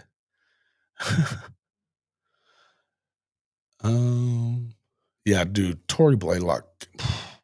He's a home run waiting to happen, dude. A home run waiting to happen. Yeah. Okay. You know what? We'll start doing some more of that as well. And that's man. I love having Big Bogue and Den on and these guys, and then I think we may end up seeing some more of. I'm hoping we get him back on here pretty soon, but to get Marcus Dupree, we may be having him on here pretty soon again. I hope because we're doing some work together with those guys on some other projects. So I'd like to have him back over on this show as well. And Marcus Dupree's a trip, man. Hell of a story about how all that went down, but he's a funny dude, man. Cool guy, and what a talent, man. What a talent he was. What a talent. So yeah, we're gonna keep doing that. We're gonna keep reaching out to those guys and moving in that direction. But man, I'm enjoying. No, she's on the Gridiron one. We're running on Marcus Dent's channel also right now, chicken. No, she didn't block you.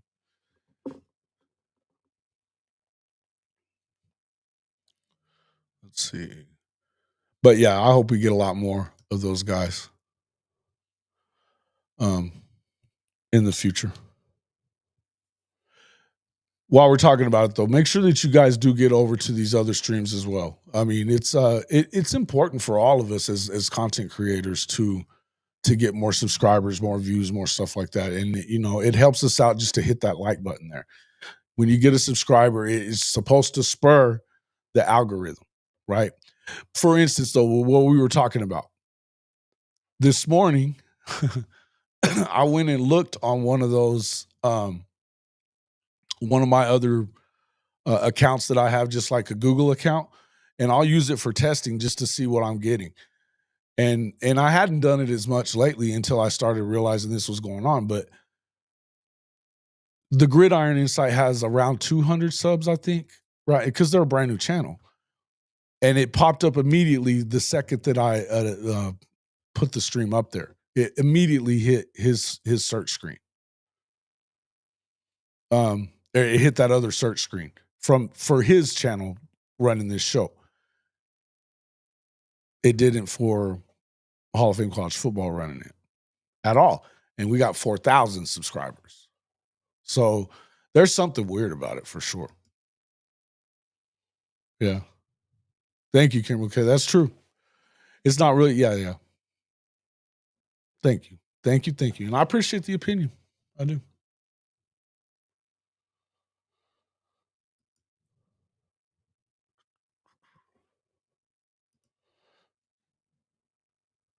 Yeah, it's harder to keep up. But the thing is you're trying to get on multiple channels. The reason you do it, chicken, is obviously, I think this is that like Marcus Denton, those guys, they're talking about a lot of Mississippi recruiting and stuff like that. So people that are on his channel may or may not find me unless we're going to that channel as well or whatever. And the same vice versa, because you don't have as many Oklahoma folks that would be finding him, which is why I love having him on our show as well. Right. And we stream some of his shows to my channel too. So yeah. But again, being under the damn shadow ban, I don't know that I'm helping him at all. So, hey, what's up, Sooners to win? Good to see you, man. Satterfield, what's up, dude? Good to see you guys.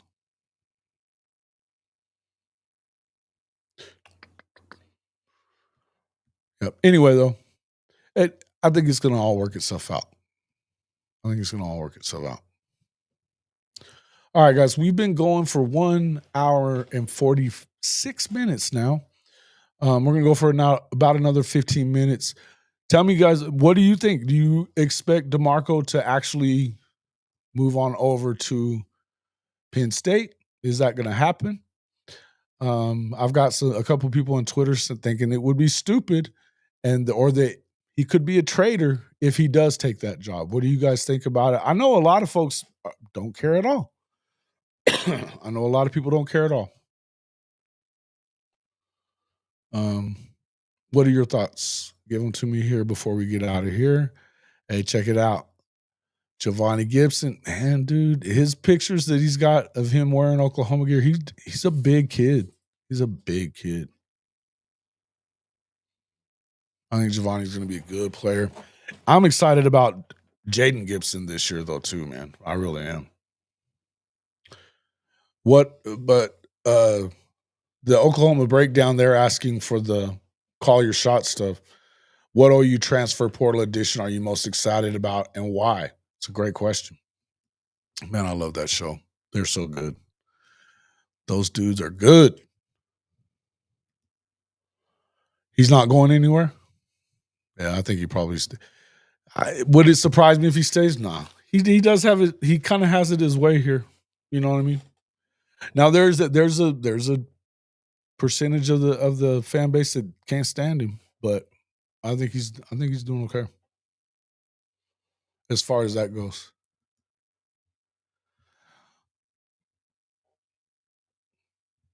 Thank you, Kimberly K.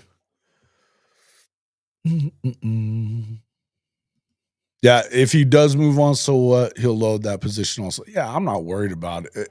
Look, I said I think that there's some potential replacements if he were to take it that'll do really well. And I think no matter who you get, there's guys that you guys have brought up in there that would be very good, right? I think you got to take a swing at Tashard Choice to get him the hell out of Austin. I think you have to. I think that you should take a swing at Rashad Samples because you should, you know. I think somebody said, who was the guy that you guys were talking about that was at Ohio State before? Damn, what was that guy's name? Nate something? Like him. I've been hearing that Arbuckle and the Georgia running back coach are connected from Western Kentucky. So that's been brought up. But there's a lot of guys out there, man. There's a lot of guys out there. You thought he should have left with Tebow. Appreciate it, Mars. I get it. Sooners to win says, my thoughts are if he takes the job, I'm giving James Franklin mad props for the staff he has now assembled. Yeah, if not for his own self. Yeah, for sure. I agree. Do they take a step forward in development? Probably not. But do they probably continue to get really good running backs for sure. I don't know. I kind of agree with this too. Penn State. It feels like if he was going to take another job, it would have been the Ohio State job last year. But then again, he could be thinking of it and, man, I should have taken that last year because I'd be a national champion right now. And maybe he's one of the people that believes in Penn State. I ain't one of those people. So, I don't think Penn State under James Franklin, I don't see it. And I like their coordinator. I think Kotelnicki's one of the best there is, period, when it comes to offense. I still don't think this is going to matter.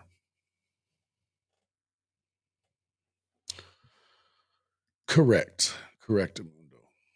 Yeah, Choice would be awesome. Hey, listen, Choice is the guy that's taking away some of those players that you thought they were going to get, right?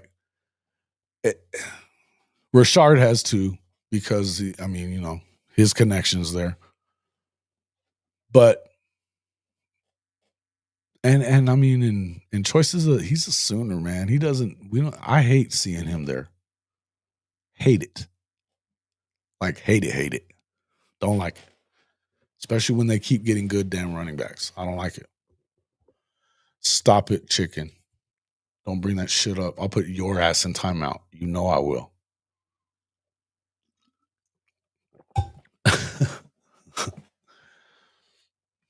And that shit it's not going to happen. Stop bringing that shit up. Yeah.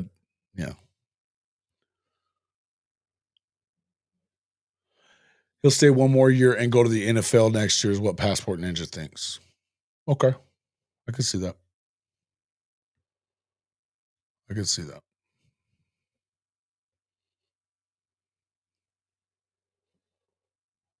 Who else? Who else? What else? Who else? What do you guys think?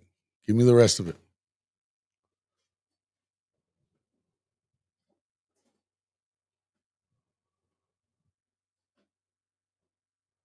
Please get in there and hit that like button. Thank you, sir. Appreciate that. Yeah, we've got 150 something between the two channels watching right now. On Hall of Fame channel, we've got 80, got 41 likes. Bump it up. Bump it up. Get them up a little bit. Appreciate it. Appreciate it. Appreciate it. All right. I did want to look at something real quick on my. Let me look at something. We are actually, and I don't know how many times I've said this or whatever, but kind of we're getting close to a milestone for Hall of Fame college football, which is really cool. We are at, let me see something quick. Where is it? Almost to 1 million total views on this channel, which is, man, it's kind of cool. It's kind of a cool milestone to get to. We are currently at, I think it's 987,000 views. Almost 988,000 views all time. So we're about a week, within a week or so, depending on how this all goes.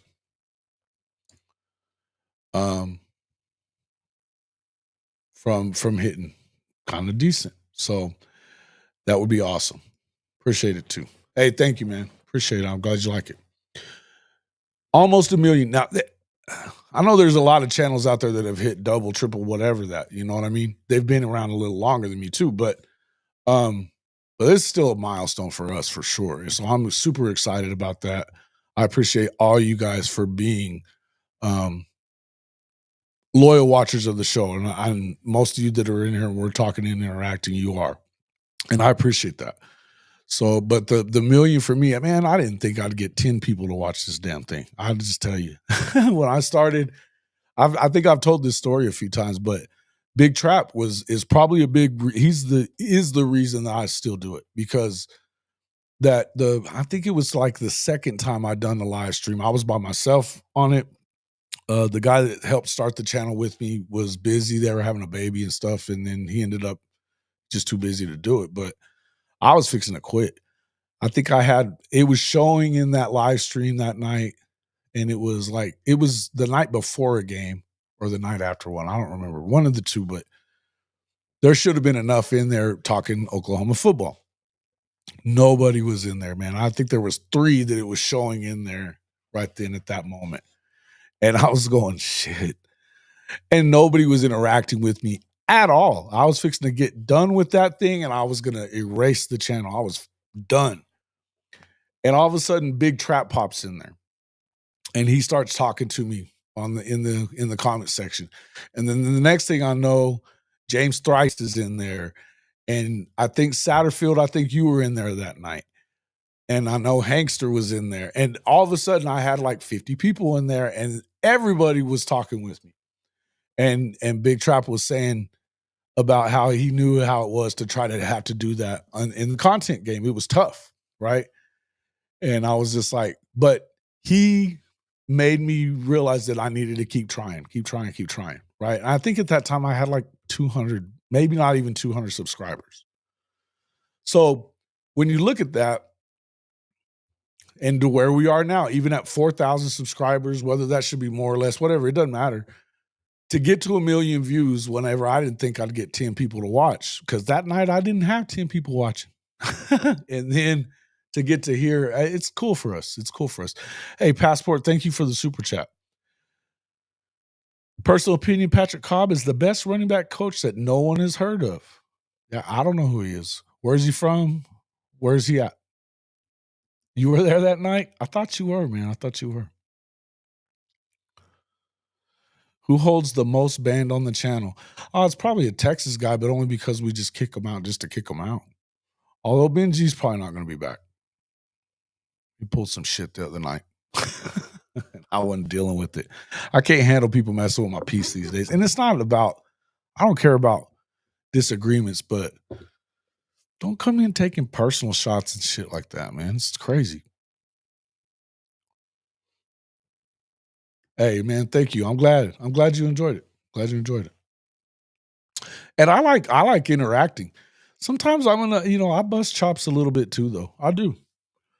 I think that there's and Chicken, like Chicken, he's one of my guys, man. He talks a lot of shit. He does. It's just how he rolls. What did Dak say? What did Dak say? I don't know who the most banned is. I don't know. That's a good question. I don't. Well, wait a minute. I bet it's Sooner Cowboys. It would have to have been Sooner Cowboys because I was always kicking his ass out. Mr. Doom and Gloom himself. If you think Jackson Arnold sucks, hit the like button. Something everybody can like from here. Nah, man, and not to hate on JA. I don't think it was all his fault. I just don't know that he's built for it. For what was going on, for sure. And again, I agree with what somebody said. I think Ryman was saying it earlier. He was a bad situation for him. Bad situation for both of them. Bevo hasn't been on in a while. No, he hasn't. He hasn't. He's not coming back on. Yeah, it's too much with that cat. Oh, at UNT. Okay. Okay. Patrick Cobb. I'll have to check him out. Not to worries, man. Appreciate it. Yeah, I'll have to check him out. We'll have to see what ends up happening. I think if it's going to happen, it's probably going to happen. What the fuck? He's been in there chilling with Jerry Jones too much. Delusional as shit. Yeah, I agree. They're almost close to getting to a championship. That's a weird thing to say if you're a Cowboy or a Cowboys fan. It's a Jerry Jones thing, though, man. It's not like they don't have talent. They have talent. They don't have. Here's the thing. I don't know that the Eagles necessarily win that if they play that game 2 or 3 more times. I don't know that they do. But I'll tell you this. To me, it's pretty simple what won it. They didn't have to blitz. They were able to keep their guys in the secondary where they were. They didn't have to come up with anything exotic. They were winning up front. The only guy that wasn't getting his ass whipped all night from KC was our guy. Creed was the only one not getting his ass whipped on that offensive line. The rest of them got the shit kicked out of them. That defensive line in Philly is unreal. Unreal. Any news on winter workouts? Everything that I'm hearing about winter workouts is that they are super impressed with some of these guys, man. From what I understand, PJ has put on some weight. I think he's up around that 280 mark now. Looks like he's explosive. I've heard a lot of stuff about the winter workouts. Mostly what I've been hearing is just how impressive some of these transfer guys are, that they weren't expecting them to be in the shape that they're in coming in. Giovanni Gibson was one of those guys. Same with, let me go through some of it. Let's go look at these dudes real quick before we get out of here.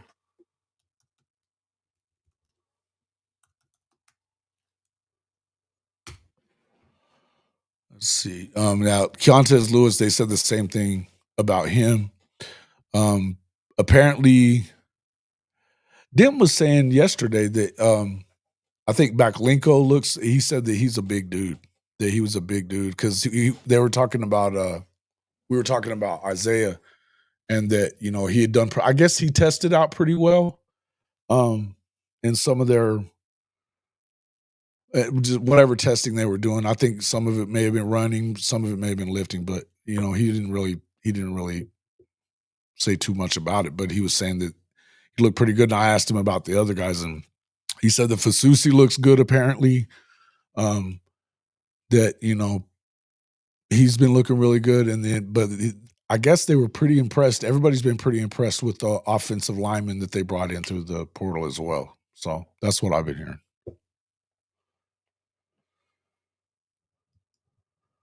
Yeah. Mm.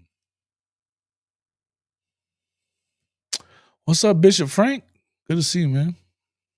Yeah, Creed was pissed off. He was pissed off. Yeah, I can see that. All right. Yeah, we've been going right at 2 hours. I got some stuff I got to get done today and before I get to work. So I'm going to go ahead and call it there. I appreciate everybody coming in and spending some time with me this morning talking about this stuff. Let me know what you think if you're catching this on the replay or anything like that. Let me know what you think in the comments if you end up watching this later and whether or not, DeMarco ends up at Penn State. Chrissy, is that going to happen? Are you hearing that that's going to happen? Mr. Penn State guy? Do you think DeMarco ends up there? So people say Shedeur isn't good. What Eagles did to Mahomes is what Shedeur faces every game. 4 D linemen were getting to him every time, and they dropped 7. Yeah, I think it happened a lot. I think you're right. I think it happened a lot. He looks really good, though. I'm not one of those Shedeur haters, bro. Not at all. All right, guys. Appreciate everybody, though, coming in. No doubt. Spaghetti, Jimmy Satterfield, Chrissy, thanks for popping in here. Bishop Frank, Johnny Boy, Chicken, my guy Chicken, Mars, licensed legend. Jay has the physical attributes. He just doesn't have the mind right at this moment. I think that's hard to get back. I think it's hard to get back. T-Boomer, good to see my man. Passport Ninja, Spaghetti, Sooners to win. Thanks for coming in, my guy. Daniel Tulsa, good to see you in here. Thank you for coming in and talking with us and stuff. T-Boomer, Sooners to win. Who else? TP Girl. Hey, man, everybody that was in here. Kimberly K on both channels. Either whatever channel you were on, make sure you hit that like button. It'd be great if you hit the like button on both. Make sure you become a subscriber to the Gridiron Insight as well. Get over there and check those guys out. Satterfield, thank you for coming in, my guy. Drewski. Yeah, man, I appreciate all you guys for coming in. Anybody who comes and watches it is, again, like I said, we're getting closer to that 1 million view mark. So share it with your friends, man. We'd appreciate that. It's big for us. Okay. It's a big milestone for this channel, man. We appreciate it a lot. Let's see what else we got. What else I got? All right. Ryman Lemon, of course, my guys, Stephen G. Appreciate you guys with everything that you do for the channel as well. Bishop Frank, all you guys, man. We just really appreciate anybody who comes out. It's we only do it for you guys. Hey, what's up there, Crow? Good to see you, my guy. You don't need DeMarco. Okay. But do you think that's going to happen is the question I was asking. I don't care about your opinion. No, I'm just messing with you. But I do want to know what you think. Is it going to happen? Apparently, he's the leader. So we'll see kind of what's happening. I may be back this evening. We'll see kind of what happens. We'll see kind of what happens. You don't have any friends? Come on now.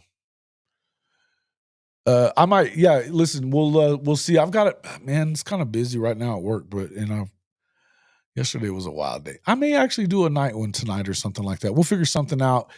I got to talk to Chris and Chris Mason, Chris and Chris Mason, see if we're going to go on tonight. I'm sure if something goes down with DeMarco, I would guess that we'll be on that on the show that we do together for that one. But aside from that, if we don't, I may do a late one or something like that tonight. Do the late shift for you guys. But let DeMarco go. Yeah, recruiting. I could see that. All right, guys. Thanks again for coming in. Appreciate everybody popping in. Make sure you hit that like button, and we will see you all on the next one.